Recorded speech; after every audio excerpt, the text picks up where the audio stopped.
Hey everybody. Um, Today's date is 12/3/24. Um, I know I've been missing in action for the last day or two. Yeah, but a couple things I need to do. Gotta get some clothes. I gotta get a bike. This bus traveling thing is really complicated out here. I got lost a couple times. To get home, I was walking through Portland, and I don't know if anybody's familiar with Portland or just how bad the homeless situation is and the drugs, but it's not a pretty sight. And I actually videotaped some of that, and that's for another day. But let's go ahead and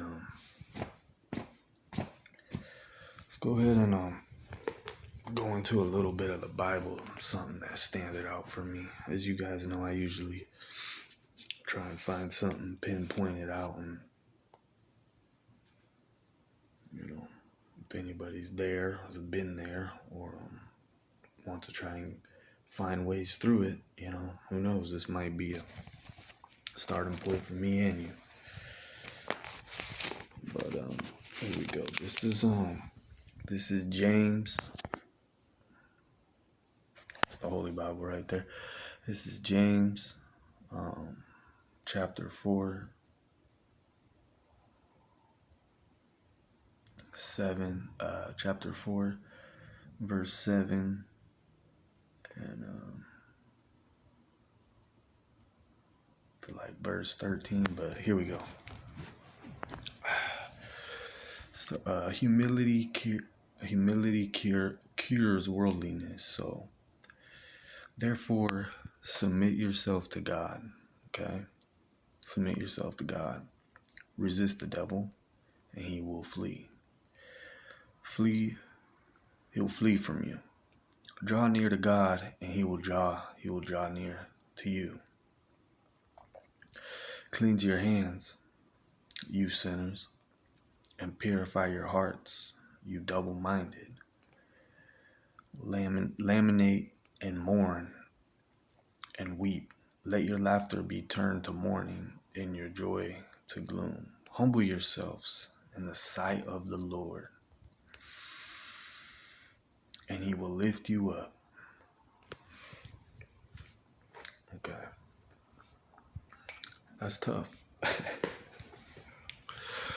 That's tough because it says right here, humility cures worldliness. We got to submit ourselves to God. We got to resist our devilish ways and the works of the devil. We got to draw near to God in God's way, not in our own time. We have to be understanding of that, and He will draw near to us. We got to cleanse our hands of any filth, dirt, addictions, drug addictions, filthiness, fighting, chaos, worldliness.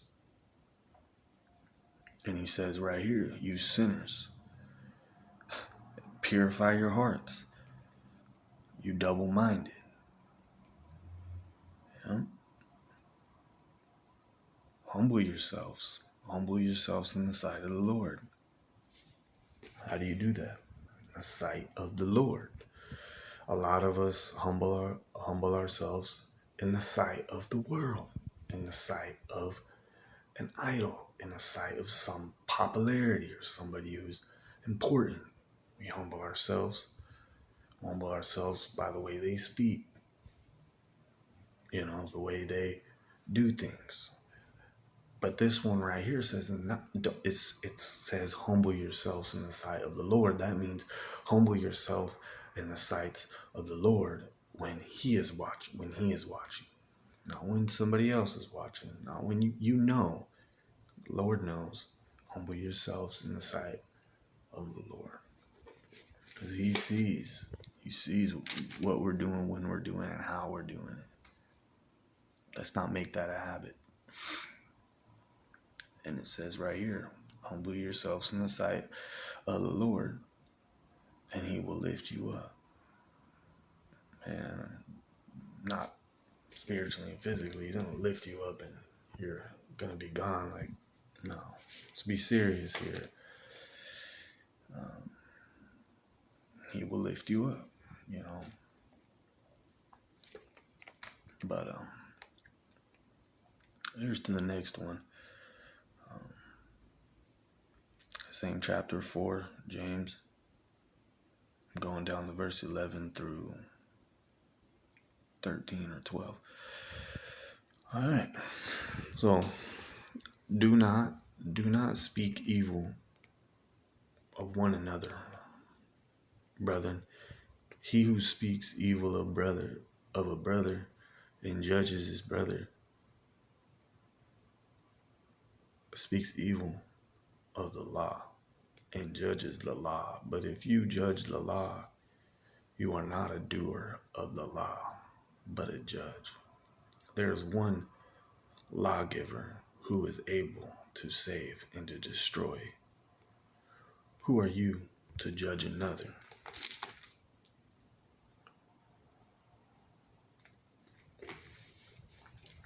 Now be careful there. You know, I find myself doing that. That's why I went to this chapter today. And this one says, do not judge a brother. Even if that brother you don't know, either that brother's getting to you, either you're standing firm in faith and you don't have time for horseplay, still don't speak evil of one another. Brethren, he who speaks of evil of a brother and judges his brother speaks evil of the law and judges the law. It's the law of God. All right, so understand this today.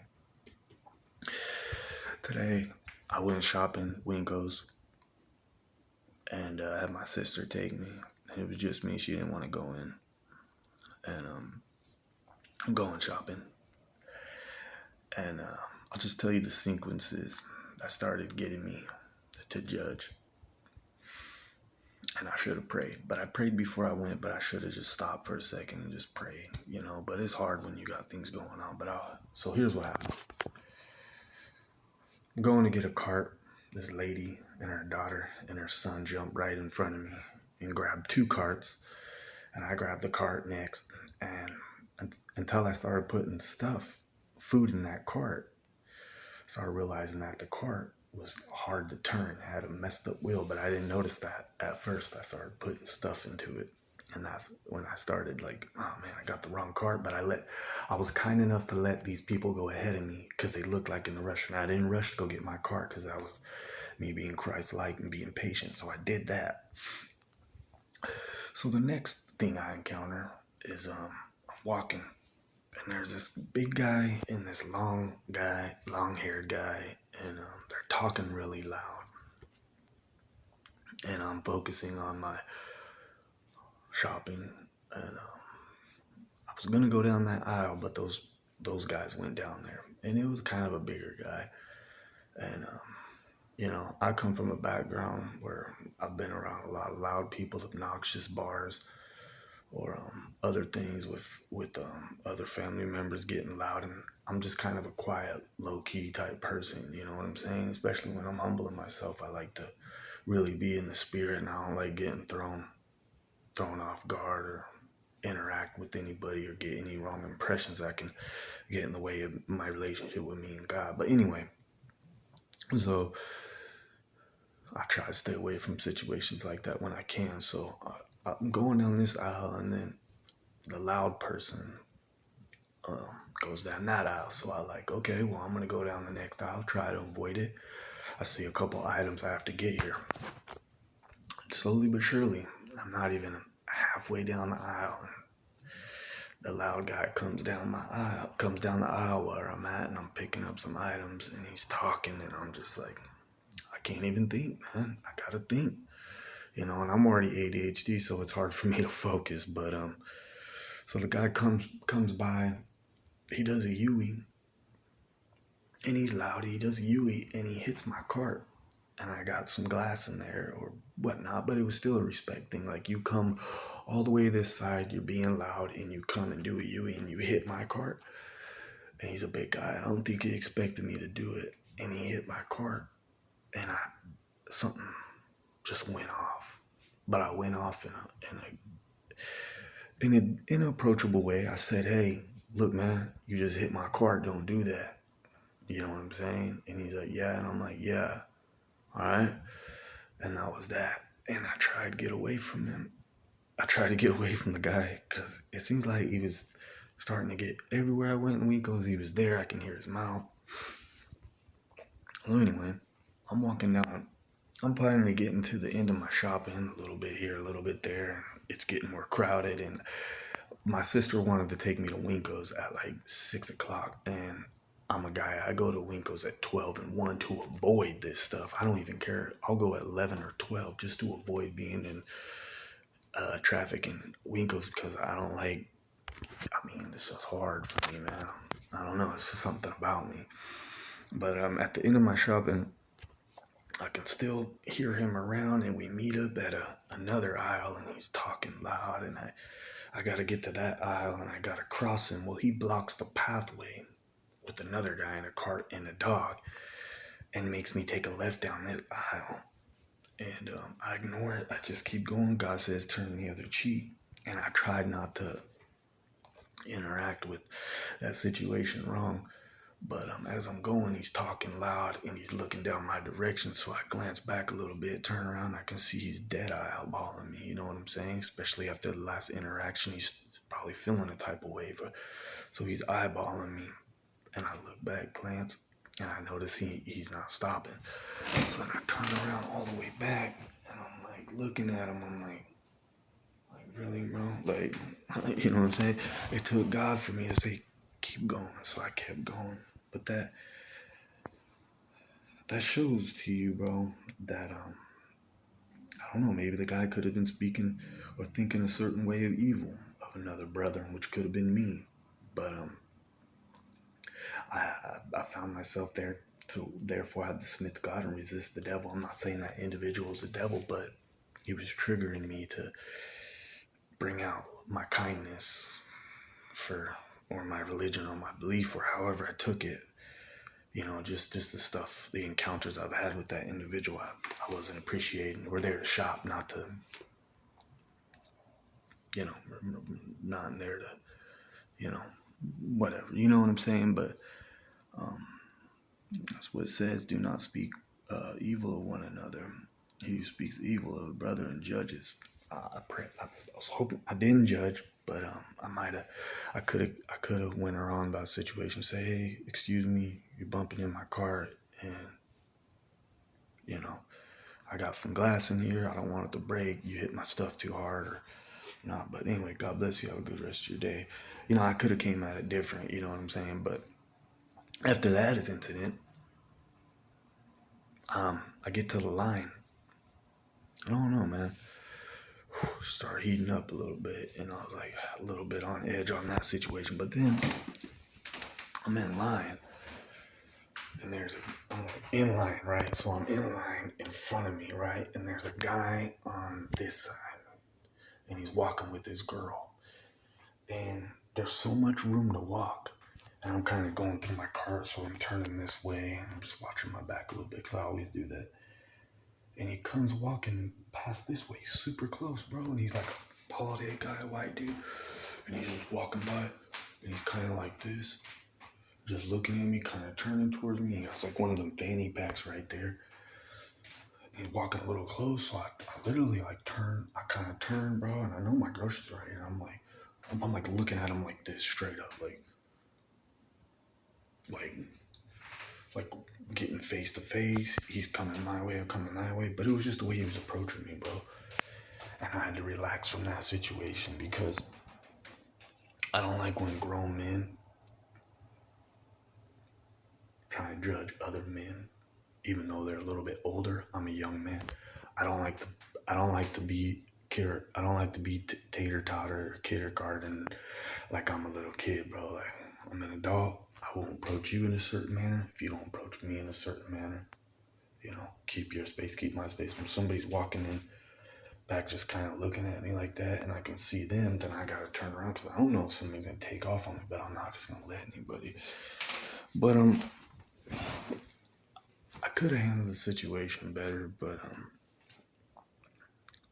sometimes you go through humility in the world and the worldliness where you felt like people are trying to draw you out in the wrong way and test your character, trying to get you to act in on it or get verbally or somehow violent. But I think I handled the situation right. I think I stood my ground. I didn't get too out of pocket. But it just shows to go that sometimes it's hard to resist the devil, and sometimes the devil has people out there that don't even know that they're under the spirit of worldliness and devilishness, and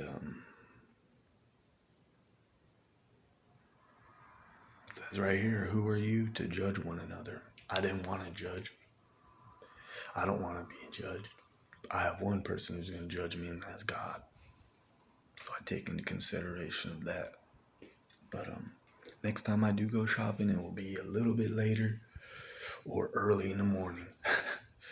But at least I went shopping and I got food, so I got a bunch of stuff over here.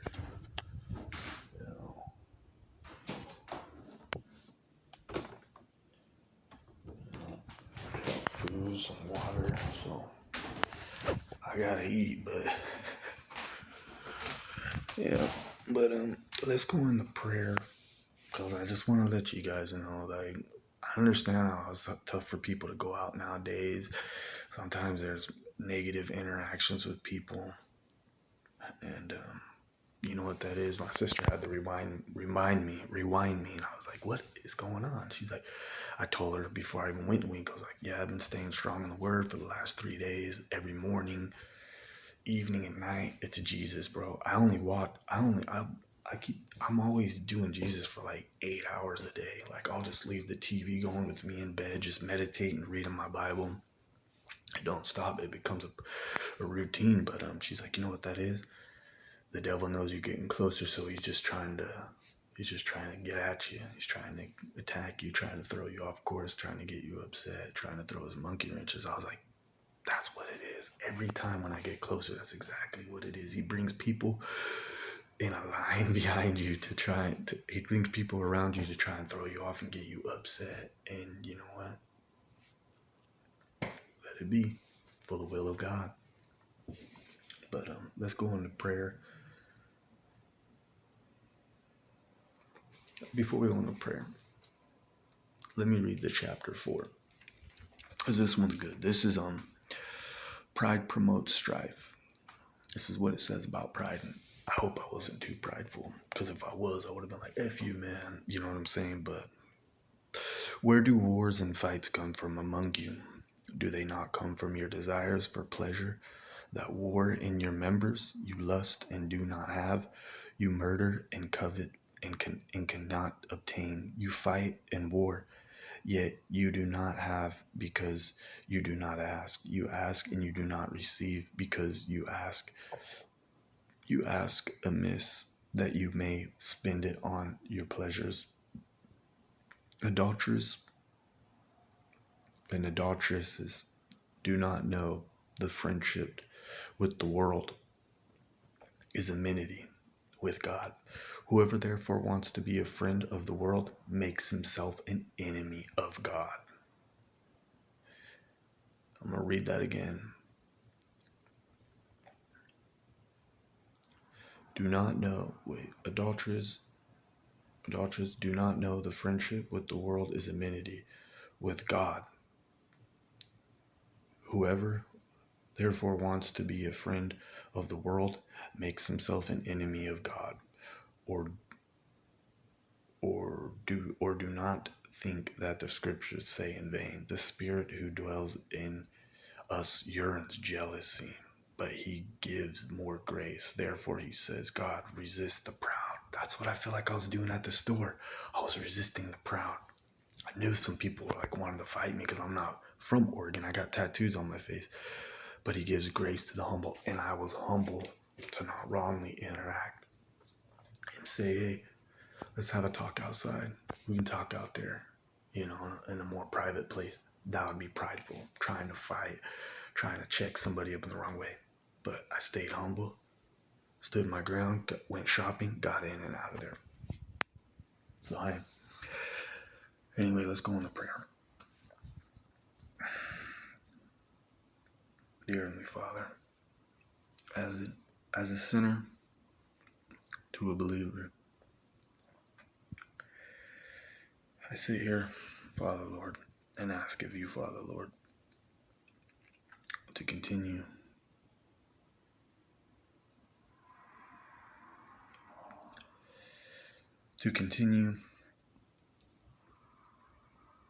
your word in my life, Father Lord. I put my trust in you and ask of you to help me through all situations that I encounter. Pray, Father Lord, by doing so I can resist the devil, by putting my trust in you and walking by faith, not by sight. And by faith is good works, and without good works,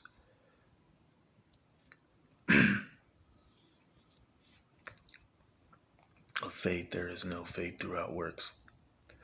But Lord, I ask of you to continue to show my good faith works and my works through faith. And I ask of you continually humble your servant and get me through the difficult times that we are going through in the world. I pray this in your holy and precious name. Amen. All right. You guys take care of yourself, family of God, new believers. God bless you guys.